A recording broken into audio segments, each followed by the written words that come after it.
युधिष्ठिर को एक उत्कृष्ट रथ योद्धा और भाला युद्ध में निपुण बताया गया है। युधिष्ठिर ने युद्ध में दुर्योधन जैसे कई योद्धाओं को हराया। युधिष्ठिर का भाला मूल रूप से ईशान का था, जिसका इस्तेमाल उन्होंने युद्ध के दौरान शल्य को मारने के लिए किया था। 32 युद्ध के 14वें दिन जब अर्जुन जयद्रथ की खोज में व्यस्त थे, द्रोण ने युधिष्ठिर को पकड़ने का प्रयास किया, लेकिन अर्जुन ने द्रोण की योजना को विफल कर दिया। युधिष्ठिर और द्रोण के बीच भयंकर द्वंद्व हुआ, जिसमें अंततः युधिष्ठिर द्रोण से हार गए। 33 बाद में युधिष्ठिर ने अपने भतीजे घटोत्कच की सहायता असुर लिम्बुशा का वध करने में की। 34 युधिष्ठिर बाद में दुर्योधन को 2 बार हराएंगे और बाद में द्रोण को उन्हें बचाना पड़ा। 35 द्रोण और युधिष्ठिर एक तीरंदाजी द्वंद्व में शामिल होंगे जो गतिरोध के रूप में समाप्त होगा। 36 युधिष्ठिर बाद में कृतवर्मा से हार जाएंगे।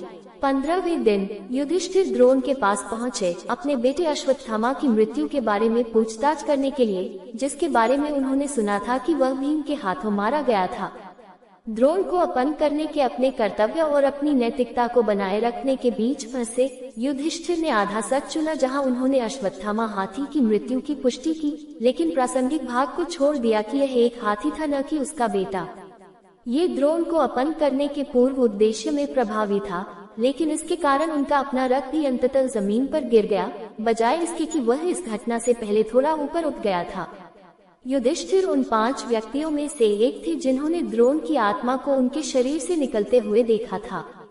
17वें दिन उसने दुर्योधन को बुरी तरह घायल कर दिया और उसे मारने ही वाला था, लेकिन भीम की सलाह पर उसने उसे छोड़ देने का फैसला किया, जिसने उसे दुर्योधन को मारने की उसकी प्रतिज्ञा की याद दिला दी।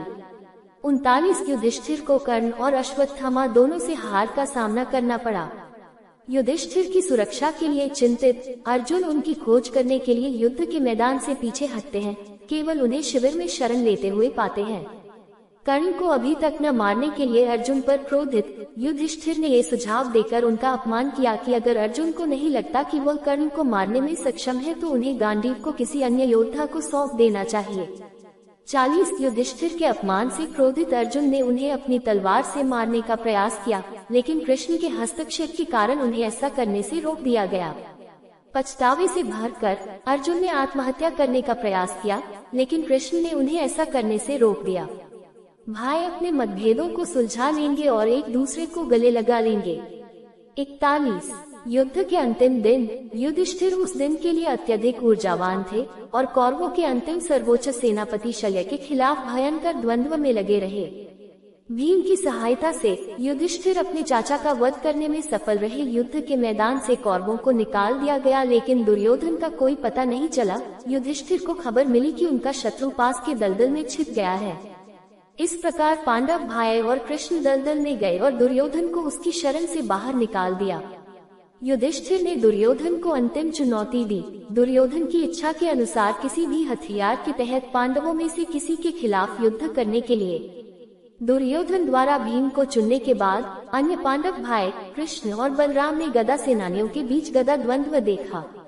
जब भीम ने आखिरकार दुर्योधन को हरा दिया और अपने शत्रु का अपमान करना शुरू कर दिया, तो युधिष्ठिर अपने भाई के अपमान से काफी नाराज हो गए और उन्होंने भीम को युद्ध के मैदान से बाहर जाने का आदेश दिया। अंततः युधिष्ठिर ने कौरवों के गिरे हुए अधिपति को उनकी मृत्युशैया पर छोड़ने से पहले दुर्योधन की अंतिम बातचीत और विलाप सुना। जब युधिष्ठिर को पता चला कि कर्ण उनका बड़ा भाई है, तो उन्होंने सभी महिलाओं को श्राप दिया कि वे कोई भी रहस्य नहीं छिपा सकती। अगर युधिष्ठिर की मां कुंती ने यह बात गुप्त नहीं रखी होती, तो युद्ध टल सकता था और लाखों लोग बच सकते थे।